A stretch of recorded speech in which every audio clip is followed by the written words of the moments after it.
guys, finally the restrictions have been lifted up in Poland and we are allowed to go to parks, malls, and we are allowed to go out.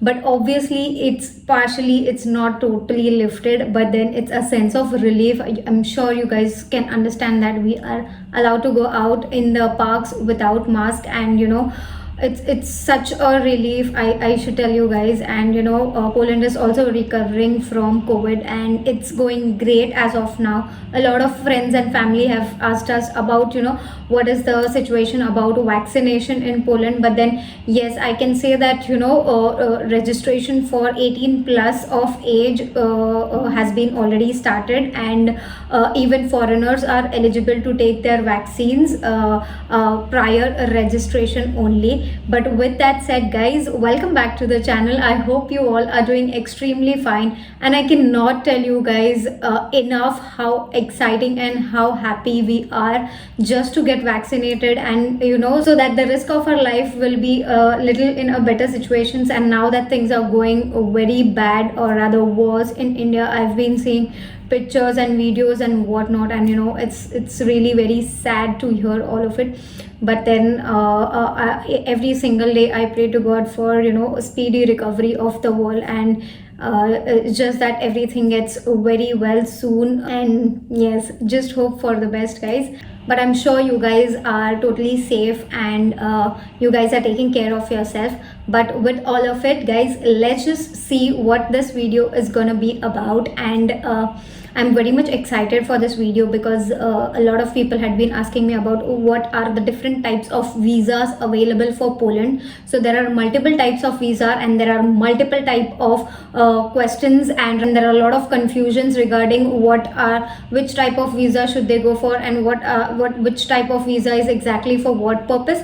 So this video is only going to be about the types of visas that you will require to travel to Poland. So without wasting much time, let's begin with the video. So for Poland, guys, there are only 3 types of visas. That's type A visa, type C visa, and type D visa. I'm going to explain each and every single visa in detail, and I'm also going to tell you what are the documents that you would require for applying all these types of visas. It's pretty simple, and I'm sure this is going to be very helpful for you guys. So let's just dive into each type of visas that you would require for Poland.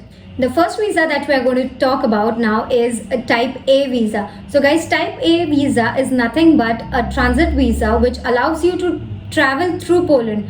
By that I mean you are allowed to only stay in the transit area, and neither you can exit the airport nor you can exit the transit area either. Okay, so it's just limited to transit area, and you are allowed to stay in the transit area if you have type A visa and you want to travel to another Schengen country. And this visa is only required for people traveling from Afghanistan, Bangladesh, Democratic Republic of the Congo, Ethiopia, Ghana, Iraq, Iran, Nigeria, Pakistan, Sudan and Sri Lanka. So people traveling from these bunch of countries are only supposed to take a transit visa. Otherwise, if you are from any other country apart from the ones that I just listed, you are not allowed, or rather you are not supposed to take any transit visa. You can just travel without any hassle.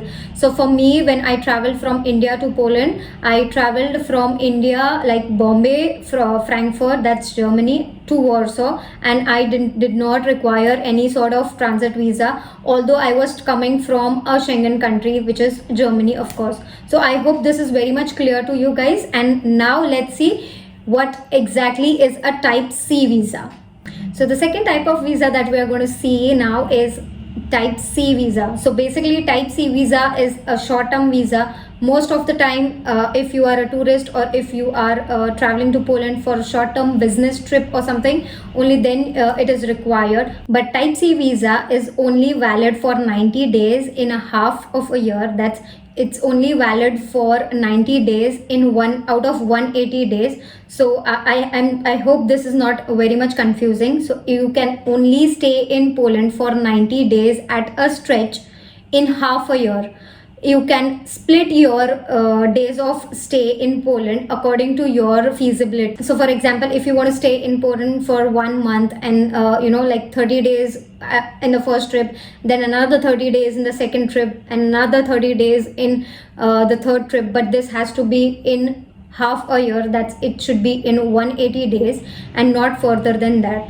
It's a short-term visa where you are eligible to travel to another Schengen countries, but that is also only limited to 90 days out of the 180 days. I hope this is very much clear. Also, to add from my side, you are not allowed to apply for TRCs nor for work permit if you come on type C visa to Poland. I hope this is clear, guys. If you have any questions, feel free to drop them in the comment section below. And with that said, let's see what exactly is type D visa and what will be the documents that you would require for all of these visas. So guys, now it's the type D visa. So type D visa is nothing but the national visa, which allows you to live in Poland at a stretch for 1 year.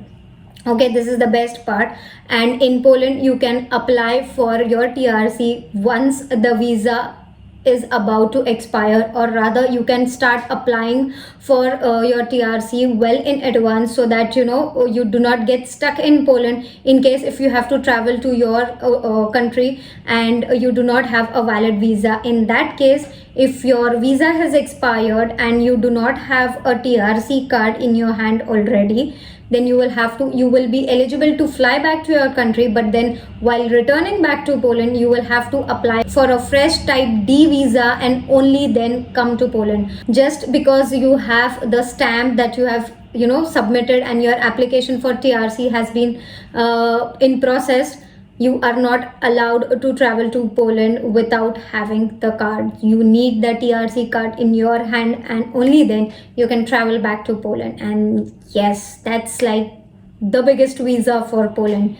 That's type D and it's the national visa. And for students, it's the same kind of visa. It's the type D visa. So basically they have type D visa and they have multiple purposes of visa. For which purpose are you going to travel, so that purpose also gets printed on your passport, or rather on your visa. So yes, that is how it has been classified and that is how it works in Poland. And talking about the documents that you require for all of these visas, first thing, you always require a valid passport which has minimum 10 pages left in it. Also, you need the passport size photographs, but then the passport size photographs are different in sizes. They will mention on the application form of the visa which exactly is the size of the photograph that you require. Then you need an insurance which covers you up to 30,000 euros. Yes, that's a very huge amount, but then the insurance does not cost you a lot, which is it's kind of affordable also. So I'm sure that is manageable. And most important thing is the accommodation where you're going to stay, your itinerary, that's your flight tickets, and also the fees of these types of visa, that's the transit visa, type C visa and type D visa, will not exceed than 70 euros as of now.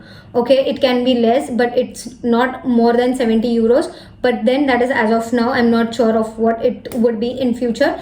But yes, these are the basic documents that you required. I have also made a video on the checklist of VFS which is required for your documents and for your visa application. I'll link it on the I button, and you guys make sure if you want to watch that video also, it will be very convenient for you to understand what are the documents exactly that you required for visa application for Poland. And with that said, guys, this is it for the video. I hope it was informative for you and it was helpful for you in a way. And if it was, make sure to give it a big fat thumbs up and do subscribe to my channel if you haven't done it yet. It is free of cost and I put in a lot of efforts to gather all this information for you and put it up here. So please be kind enough and do subscribe to my channel, and I will see you guys in the next one. Until then, you guys take care, bye bye, stay safe, and take care of yourself, take care of your loved ones and everyone around you.